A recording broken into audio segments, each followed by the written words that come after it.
this is welcome to the channel. Fucking hell. What happened is, to get in this seat, that's where the Battle of Lanarkshire took place. Right there. There it is. What's happened is, this is probably the seat that I actually sat on. Where I left my keys for the... Check out that horse.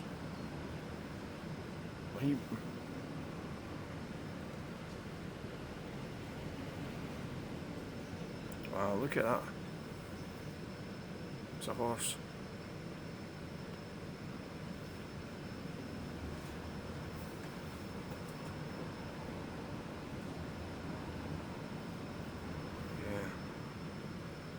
This is probably the seat that I was on, and it's probably the same bus.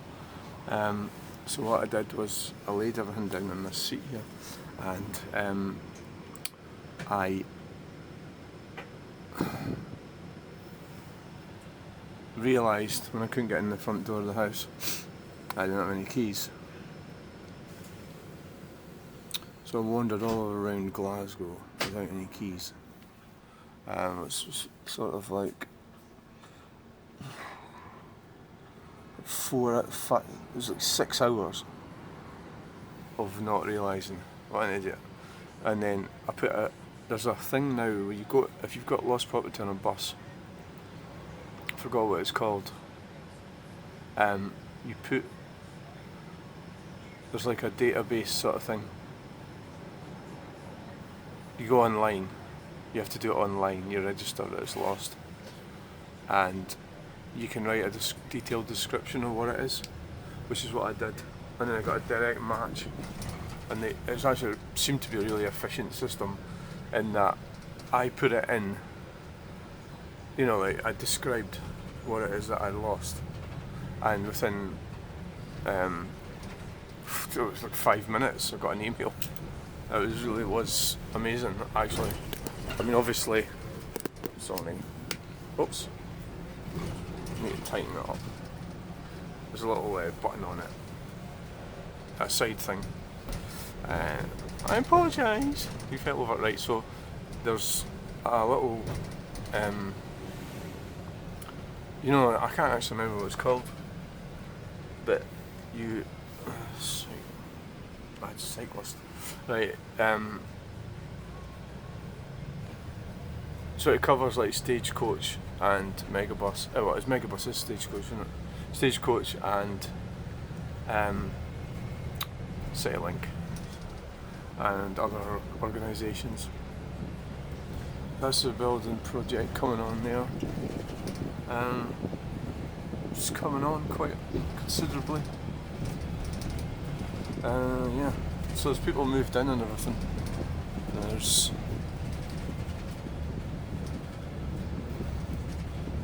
probably won't be long before, I don't know how long it's going to take. A couple of years. There's a little road down there. I've walked up there and I've videoed it. I should do it again now that I've got the gimbal and do a better video of it. As you can see, it's quite a nice day today. It's quite sunny.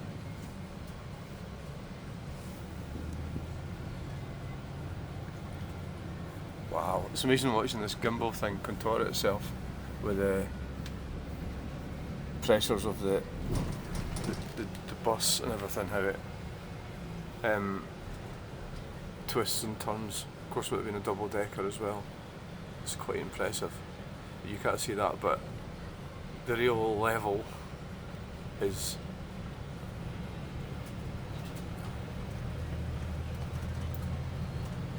wow.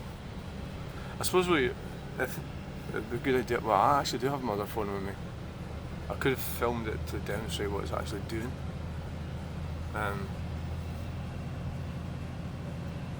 That'd be quite tricky. I have to have two hands in the doofer.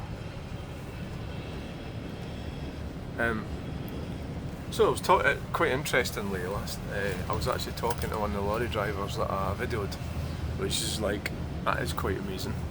Well, so Aye, that road's shut off. The slip road. I thought they were cutting the grass. It's actually much worse than that. Because the detour was there yesterday. And so what we're looking for, it was quite impressive. Last night I was talking to the lorry driver that I videoed, and you'll be wondering, oh, how did you do that? Well, I did that because I know somebody that works for that company, so I posted it on Facebook, Freeland Freight, and the lorry driver actually mentioned, well, joined in the conversation. So that's quite amazing, isn't it, really?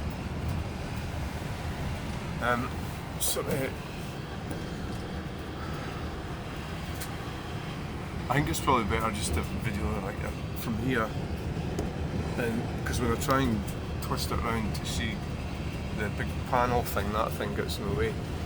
Oh right, I've got wipers up top. Wow. It's got washers as well. That's pretty cool. Now I can tell the driver we're going to crash into something. To make sure I don't lose anything today. Yeah, so they're safely in my bag. Such a dumpling yesterday leaving the keys. Normally I would be sitting watching the tellies at the moment. It's just interesting when you have your life going a specific way, as I do, and you know, it can get like held up or stopped, you know, and that's what happened to me yesterday. It's because of my own fault, of course. Just try to do too much.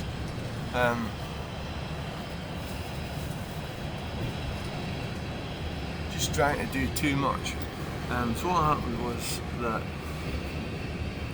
I was going to say, I had some snotograms yesterday. Twice I had people going about me not having, that I should get a job. So I crafted up a response to one of them. Basically, because it's working off the premise that they believe that they believe that they are so important, is what it actually is. And they're not. It's the reality. Was it Alexis doing a caravan? I think it was. They're not important. And the general sort of thing is, how have you got time to, do a video? And it's like, well, how have you got time to send me a comment? You're so busy, So they are pretty dim. And there was one lassie who got really upset about filming a homeless person. This is a bit of a tough topic, actually. It is a difficult topic. So I challenged her to explain herself. I know she's got abusive. Telling me to get a job and get a job, son, and all that sort of shit. So I haven't blocked her. I've given her an opportunity to explain herself. Come on, Emily, explain yourself. And I don't think she can, is the reality. So homeless people, people have different opinions about it. But the fact of the matter is, you could argue all day long and it is still a huge problem. So whether you disagree with me, my attitude towards it, or I disagree with you, then there's still people suffering from being homeless, right? And there's a lot of it is a sort of complicated issue, You could get in a whole range of different factors, and my personal opinions are they should be cleaned up, they should be taken, or cleaned up, off the street. I don't think they should be allowed to sleep indoors, sleep like that, rough with tents and things in the street. I don't think that should happen. I think that the police should pick them up and put them somewhere warm. If that's secure, it should be an offence to sleep homeless, and I would somehow. That's what I'm saying right now. I don't know if that is the solution or not. That's all I could could be wrong, so if you think I'm wrong, tell me I'm wrong. Explain why, rather than just call me an idiot. You know. So that really principally is. I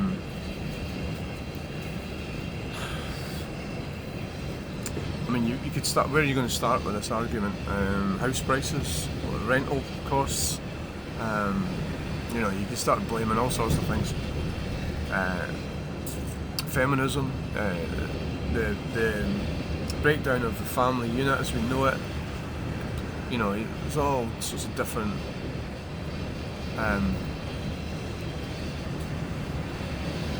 things that you could pinpoint are contributing to the homeless problem in Scotland. For example, we have had the SNP government in for several years with green communists. So, you know, their policies really, and there's a huge drug problem in Scotland.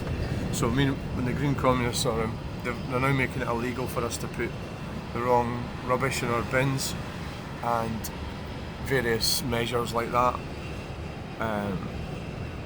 So they're not really bothering too much about the drug problem. I'm just saying that the drug problem is probably part and parcel of the homeless problem. Immigration is another issue. Uncontrolled immigration. So I can't see how that can't be causing homeless problems. It must do. Well, there's the traffic wombles. They were there yesterday. What if they just left their van there? Maybe. So we didn't see Freeland Freight this morning, although he didn't say. I didn't ask him if he was going again. I didn't actually ask him, so he's maybe away somewhere else today.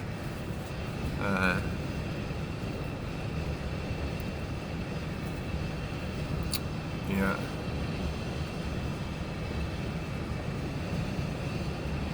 So, you know, it's just a case of just having an open mind about things and trying to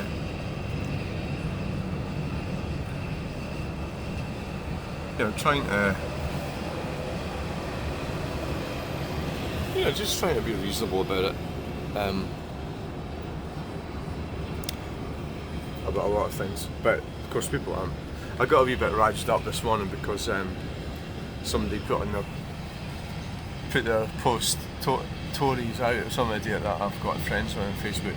Well, I think that'll probably end soon. I really can't cope with thick people, you know.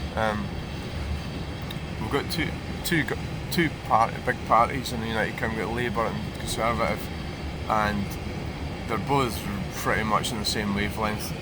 I think it was a big mistake to vote for Labour, but it was inevitable what was going to happen. And I'm not really too keen on the Conservative Party either, so I'm not really into posting political stuff on Facebook either, which is problematic. Although I am talking about it on my YouTube channel, but the majority of people probably that follow me will probably be roughly aligned with my viewpoint on a lot of things. So basically, so we're going to get more net zero, more nonsense, more debt, you know. But I mean, in Scotland it was inevitable because the SNP made such an arse of things. That's really what's happened.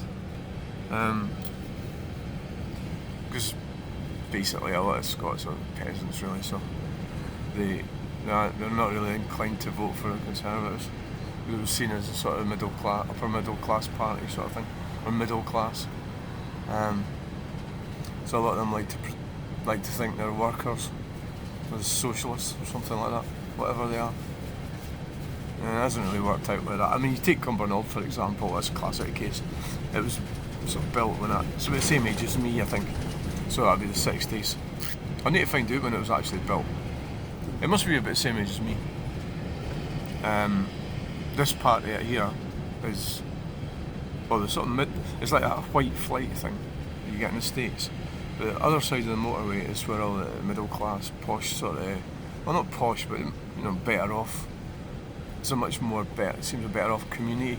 The shopping centre here is rough and run down, and I can't see how that could have been the dream when they designed it. I thought that's what was going to happen. So people got better off and they moved. That's what basically seems to have happened. Lovely flowers there. So basically the better off lot live away over the other side of the motorway, and you can. I've driven around there and looked at it. It is lovely over the other side. So a lot of these ones here are sort of more the social housing and the people that are on benefits and stuff like that be on this side. So this lot here to your right, it is pretty grim. I did a video yesterday inside.